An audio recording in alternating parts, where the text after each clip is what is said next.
Hello everyone, I'm Rachel and you're listening to Let's Talk Avatar. This is a watch through of The Legend of Korra. Isaac and I will be discussing each episode and giving our opinions on it. Just as a reminder, this podcast does contain spoilers for The Legend of Korra. This is a teen-rated podcast, so listener discretion is advised.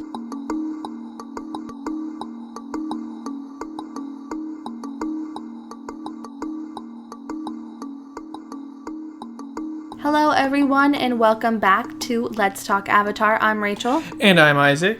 And today we're going to be discussing the last 2 episodes of Legend of Korra for season 1.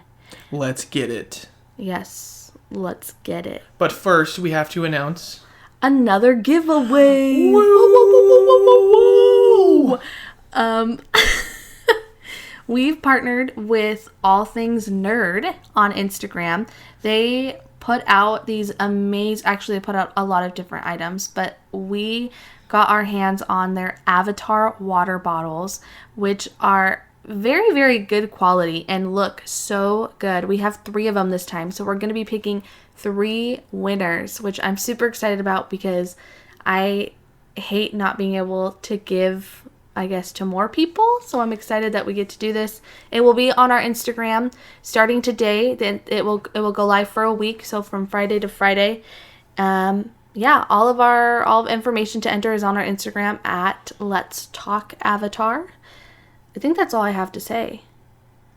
I'm excited. I'm excited for this giveaway. Yeah, we've turned into a giveaway podcast. I just love giving Avatar-related stuff to people, but it's so hard because every time we get something, I want to keep it.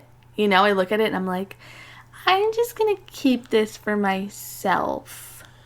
They also have stickers, they have other water bottles, phone cases, all sorts of different stuff. So check out Shop All Things Nerd on Instagram to see a little bit of what they have.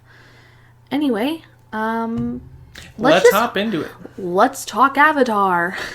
Remember when we said we were going to open? Hey, I'm still sticking to it. Episode 11, Skeletons in the Closet. Yes, you guys, I'm so excited to talk about these last 2 episodes just because it is just so good. These last 2 episodes are so good. So good. So good, so good. Okay, that was really bad. Now that we got that out of our system. Okay, so at this point where we left off, who was it? Oh, they called General Iroh, didn't they? And they're just waiting for him to show up at this point. Yeah. Well. Yep. He ends up showing up and getting pretty much wasted with them. Yep. Wasted. They just tear him apart. Wasted. And they also... No, that's not that one. Do they take him... not hostage. Do they, destroy their fleet? Yeah. In the last episode? Or this one? It's this one. The beginning of this one. They're hiding in the hobo camp. Yes, the sewers. Yeah. Until Iroh's fleet arrives. And then they pop out and they see the but they're like, ocean. And that's where Korra saves. This is where it's really interesting because I was really excited to see General Iroh just because it's related to Zuko. And Dante Bosco voices General Iroh. So it's kind of cool that we get a little bit of that. He's only in it for these last couple episodes and he kind of helps him out. But Korra and Mako separate from Asami, Bolin, and Iroh, and they go do their own thing while this is where we get the background. So pretty much Mako and Korra break off to go. They're trying to disable Amon pretty much. Find a way to Yes, but can we talk about the fleet? Yeah, let's talk about the fleet. By the way, I'm gonna start this by saying again, no rhyme or reason to how we're gonna do this. These last 2 episodes have so much we want to talk about, so we're just gonna talk about it. So the fleet, freaking amazing.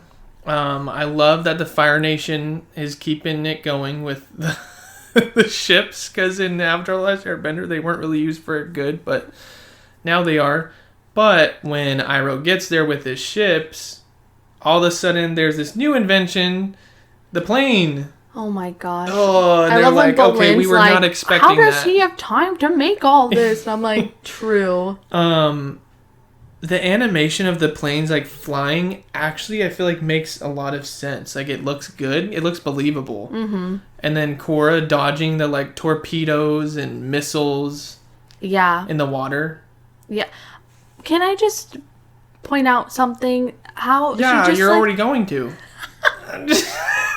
Thanks, Captain Obvious. She's just kind of chilling in the water, avoiding bombs and stuff. She's just watching it. Yeah, until Iroh falls into the water and, like, dies. She's just sitting there. She's just sitting there. She's just watching it. She's like, oh, so this is what the Equalists have been up to. I'm not really going to do anything, but I'm going to act really concerned and just kind of sit in the water. And, like, every so often do some kind of, like, water bending and then just, like, go back into the water and sit there. Me when there's any confrontation. Yeah. And I'm somehow involved. No, me when there's drama, like, outside the apartment and I'm watching it go on. I'm, like, peeking out and then I just go back and then I peek out. Korra move. But, yes, the fleet is... I've said this so many times, but I'm going to say it again.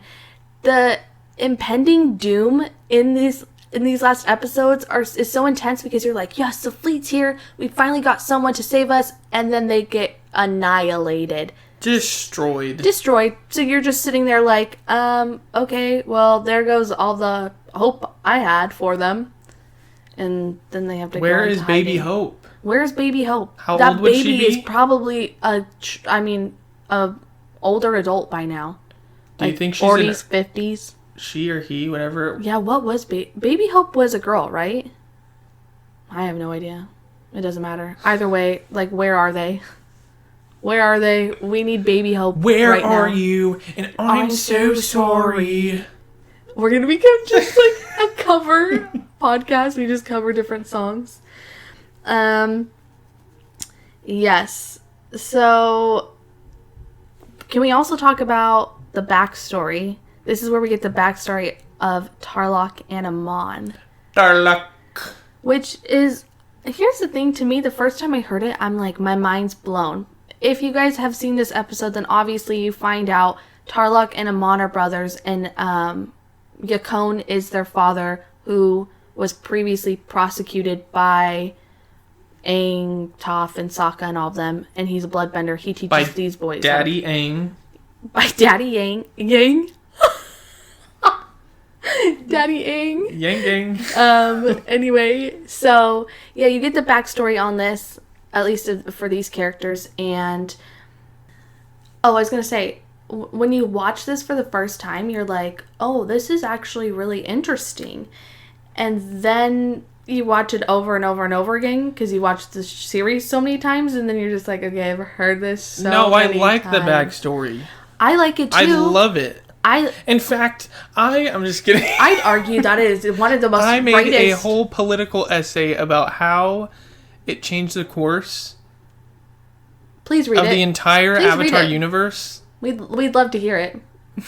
We're waiting. It changed I'll that wait. moment right there. The teachers, I'll wait. It's like, okay, we're just going to keep talking. Imagine how long. We should test this. How long would a teacher actually be willing to wait? Yeah, can someone, like, pull up their phone while it's happening and just see how long the class let can us go? know. Let us know what you've experienced. How long have you made your teacher wait? And how long were they willing to wait? Okay, back How on long track. have you controlled your teacher by them saying they'll wait? So you're like, okay, you're waiting for me. They think that they're controlling you, but you're actually controlling them. Yeah, because you're not doing what they want you to do. Reverse psychology. Anyway, back on track. We find out Amon's real name is Noatak. Because... Noah dog! Noatak! And then he leaves his family and he bloodbends his dad, which actually I'm like, yeah, you bloodbend that He's like, you're not gonna touch my baby, bro. He's like, leave my baby brother alone! And then he bloodbends. And then Tarlok's like, I don't want to leave mom. And he's like, you're just weak. And I'm like, he's like 12. How old was he? Like 10, 12? And he doesn't want to leave his mom? I mean, that's not weak. That's just a normal child. But, you know, Noatak, a.k.a. Amon, is he functions on a different level. We'll just say that. But, yeah, this is a really cool moment where you get to see some background. And I don't think at this point Amon knows that Tarlok knows that he's actually Noatak. because the way that he found... Okay, hold on. Can I just say something? The way he found out that it was Noah talk was by the way he bloodbended him. He was like, I know that from anywhere. And I'm like, he bloodbended you one time. Grip. One time, and you've always Your remembered gorilla it? grip putty. What? We ain't going here again. No more WAP talk. WAP talk. WAP talk. Yeah, I don't really know. Oh, this, and then they hear this story, Korra and Mako, and they're like, yeah, we can turn his people against him because he's actually a bender. And they show up, and then Amon, surprise, surprise, has all the airbenders, Tenzin and his kids, except not Rohan. Rohan would still be able to live on the legacy. Let's just acknowledge that, please. They have the baby tied up. That's the baby was just born. The baby was literally just born. I don't even know how that would work. Yeah. And then they save them so they don't get their bending taken away. But everyone doesn't blame Korra. They're like, she's just trying to what an take a-hole. down Amon. Yeah. Like, it just... That's one of the worst things you can do. On a different level. That's one of the worst things you can do. Like, oh, let me get the rest of the airbenders. Yeah. Right. We had to deal with this the last series. With the airbenders being completely annihilated. Just opening up more wounds. Now we finally get airbenders out. And we can't do anything. Like, okay, that makes sense. Cut to a clip of harmonic convergence. Please do. I think that's all I have to say for... Yeah, it was a good episode. Pretty good. Wait, no. The next episode is when they address Amon, because remember, he chases them, and then that's where it all takes place. So, I'm sorry, we're just gonna mix these, like I said. And while this is going on, I don't know, let us know if you feel the same way. The situation that's going on with Asami and Bolin and Iroh, I just really didn't care about, because I'm like, yeah, Amon is chasing Korra and Mako. Like, my priorities really aren't with the other part of the gang. And then they get in the mechs. The mechs, it's just cringy. It's the cringiest thing to me. And then, but I feel bad for Asami, because her dad's literally trying to kill her. He's just like, I'm gonna kill you. And then Bolin's like, you're the worst father ever. And Asami's like, you truly are the worst father. And I'm like, it took you this long? It took you this long? He's just trying to kill you now, and it took you this long. Okay. Also, a little plot hole moment. Well, I guess, would it be a plot device is what it's called? When they literally have Naga come knock down the jail wall, the jail bars and get them out of jail. So yeah, that was interesting. I was like, man, Naga is strong. Actually, Naga does a lot for the crew. Does a lot.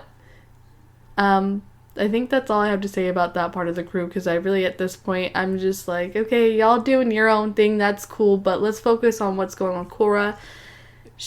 So, my bad, this episode, the last episode, we're moving on to the last episode if we haven't mentioned that yet. We have. We definitely have. Mako and her are going to save Tenzin and the kids, and when they do, Tenzin and the kids go get Pema and the baby, because she's in prison right now, even though she just had a baby.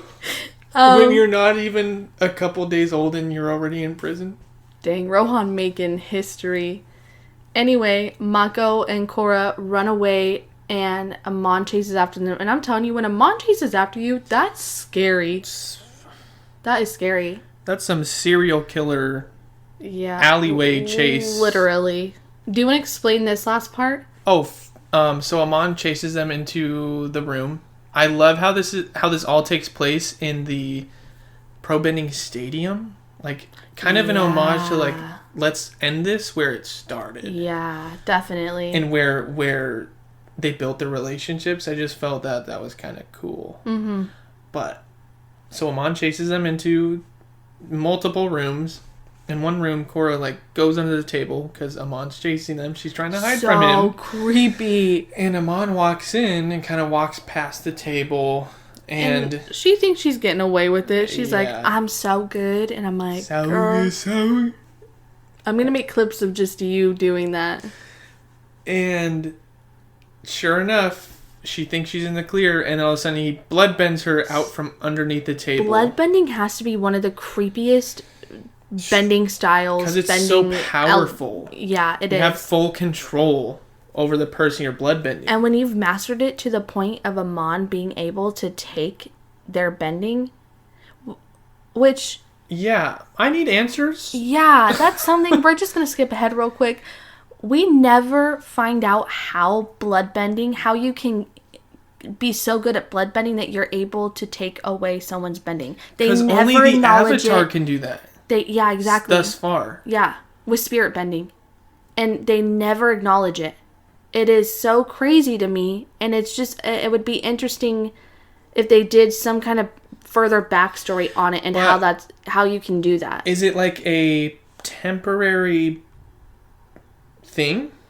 They didn't make that known. It seemed like it was pretty permanent, because remember that they had to give bending back. But like not that much time had passed before Korra already gave them their bending back. True. I've thought about it. Maybe it is just like a temporary kind of thing. Anyway, I mean, those are answers that I'd love to have answered.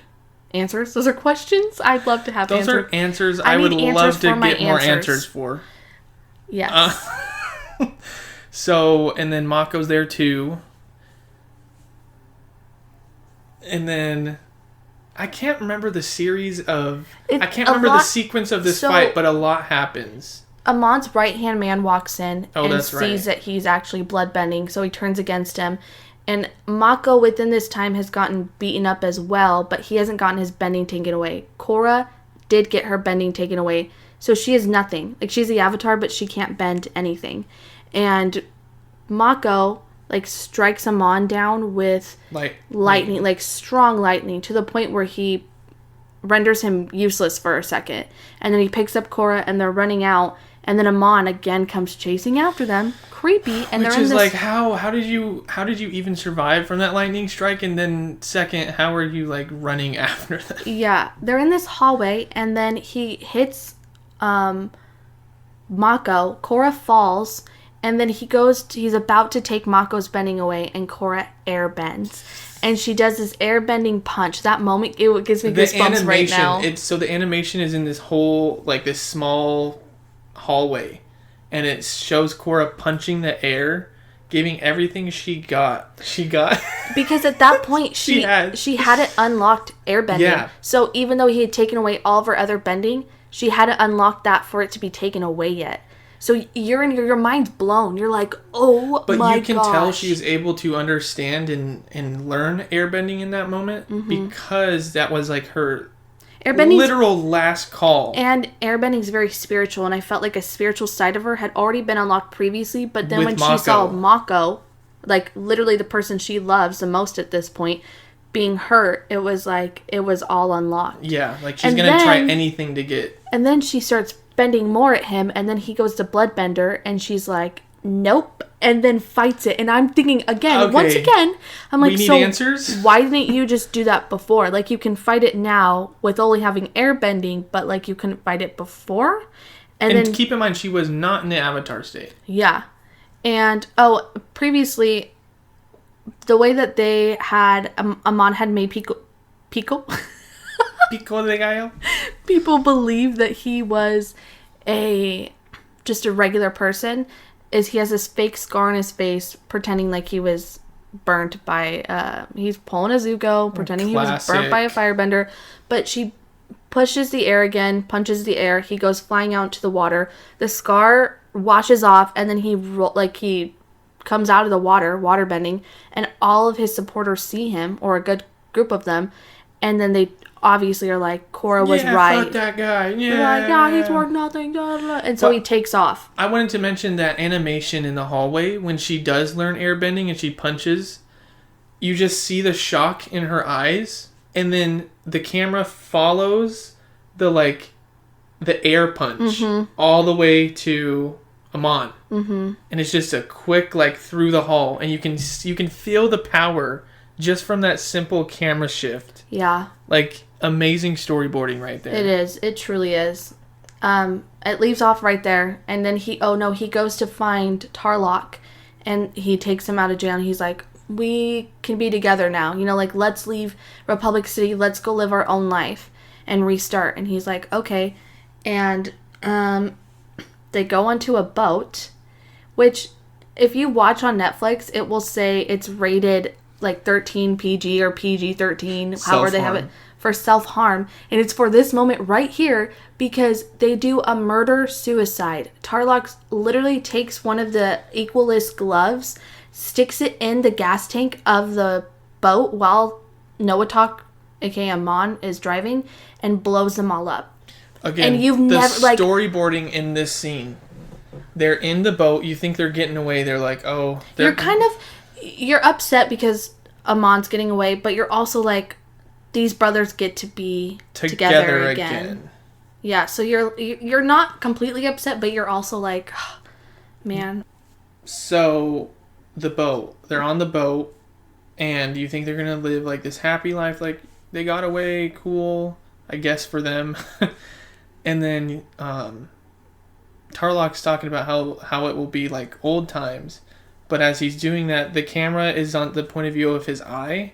So you're watching him look around, and he looks at this like kind of motor cap in the boat, and then looks at a glove.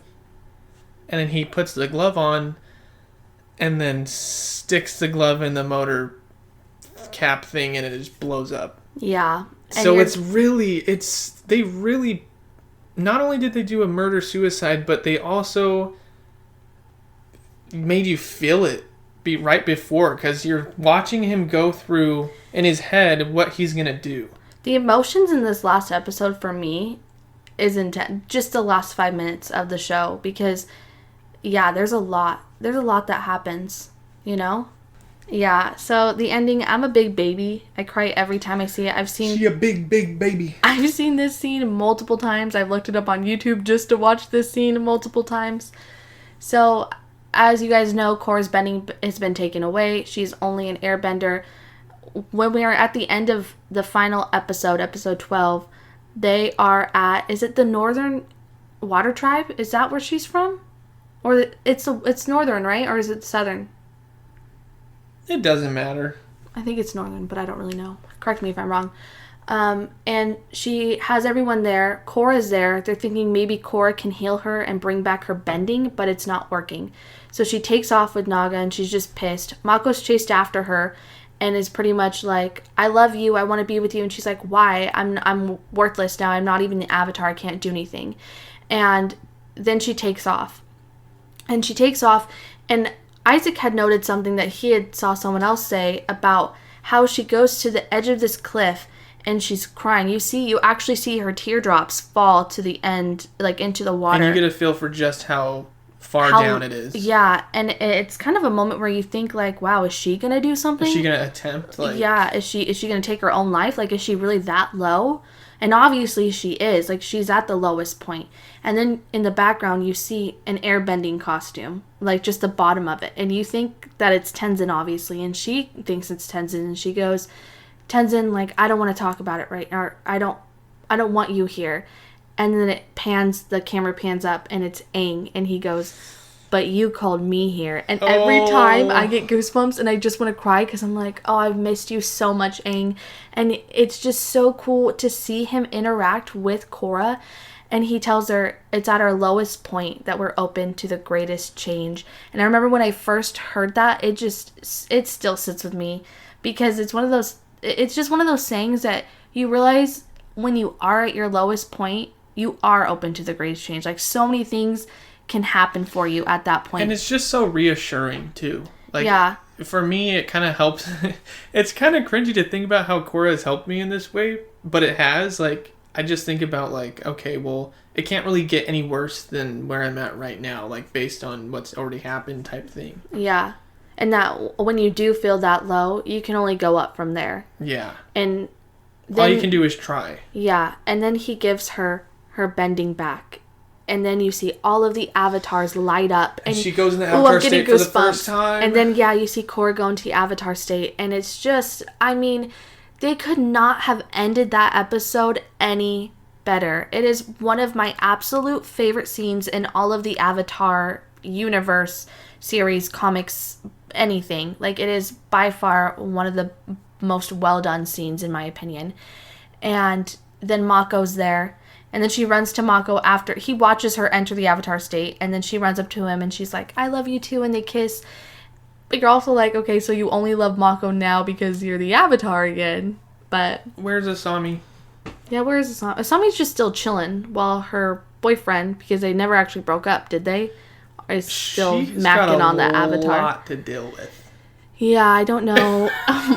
We need just like we need a short psychoanalysis of Asami, what she's going through in each season. Yeah, she's really going through it. I feel like she's just kind of... She's at her lowest point right now. Literally, let's talk she's about at her that. lowest Where's point Aang for Asami? Show. Yeah. But that part for me, I just absolutely love. I will forever love. It just means a lot to me. It's cringy. It's like, as cringy as it is, when I watched Korra for the first time, because me and Isaac didn't watch it as it was airing. We watched it, what would you say, a few years after. Yeah, a couple years after it aired. And we had, like, emotionally and mentally been through a lot in our personal life with our family. So to watch that and to see, I guess, hear that, it was just one of those moments where it meant a lot to me. You know, I'm sure it meant a lot to you too, with everything we had been through up until that point. But yeah, Korra, phenomenal.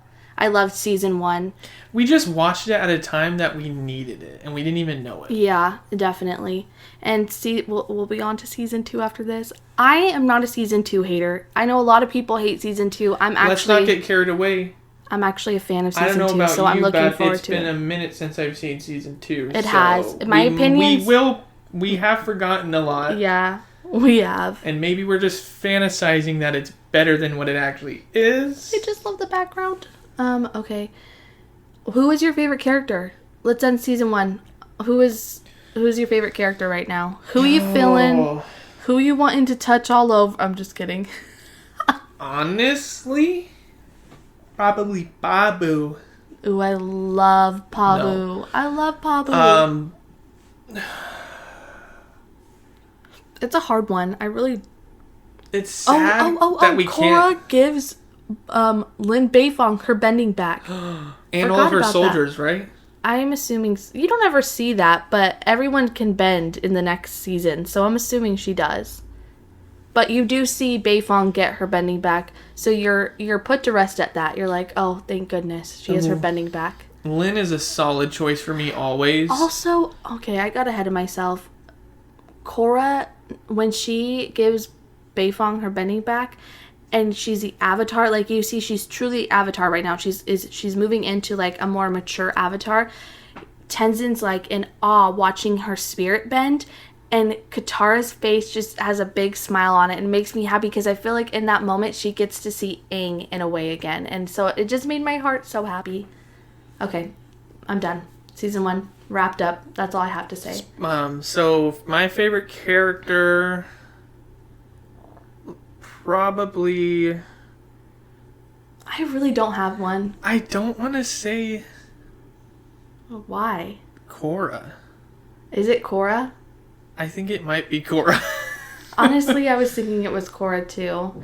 Just everything you watch her go through and seeing her at the end kind of mature to where she was in the beginning to where she is now. Well, think about all of the anxiety and stress and just depression, like mental storms.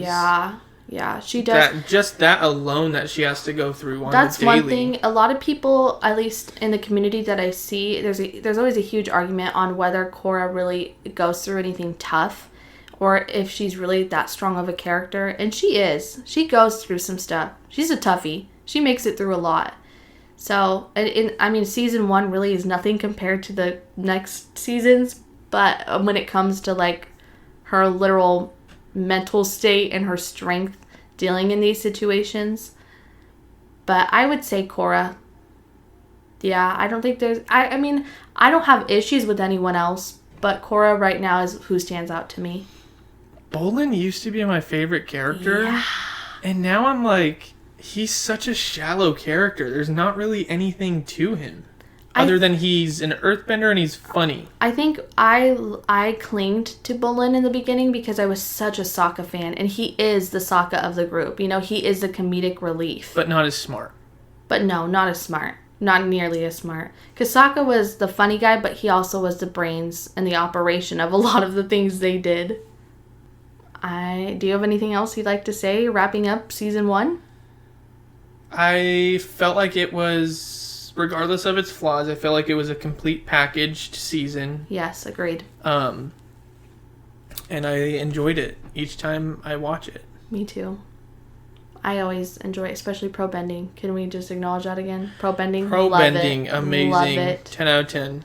Would pro bend again. Would pro bend again if I could. Would bend in general if I could. Just make me like the lamest bender in the world and I'd be happy with that. Anyways, that is it for today's episode and season 1 of Legend of Korra. We will be back sometime in the near future with season 2. Yes, we're going to be running this giveaway, like I said, from today until next Friday. So Which enter... is... Yeah, what is that date? Is it the 2nd? October 2nd? I think it is. I think it is. Yes, enter on our Instagram at Let's Talk Avatar if you're interested in getting a chance to win one of these 3 water bottles. And we may take a break, just like a 1-week break, while we get things prepared for moving into season 2. So I'm not going to say we're going to for sure have an episode out next week. We might, but if we don't, we definitely will the week after that. As always, thank you guys so much for your support. We love hearing from you guys, whether it's messages, comments, anything. It means the world to us. You have no idea. We sometimes can't believe that we get as many downloads as we do and that people like hearing us ramble on about the most random things. So thank you guys so much. We love you. We will see you when we see you next time. As always, I'm Rachel. I'm Isaac. Take care of yourselves and be safe.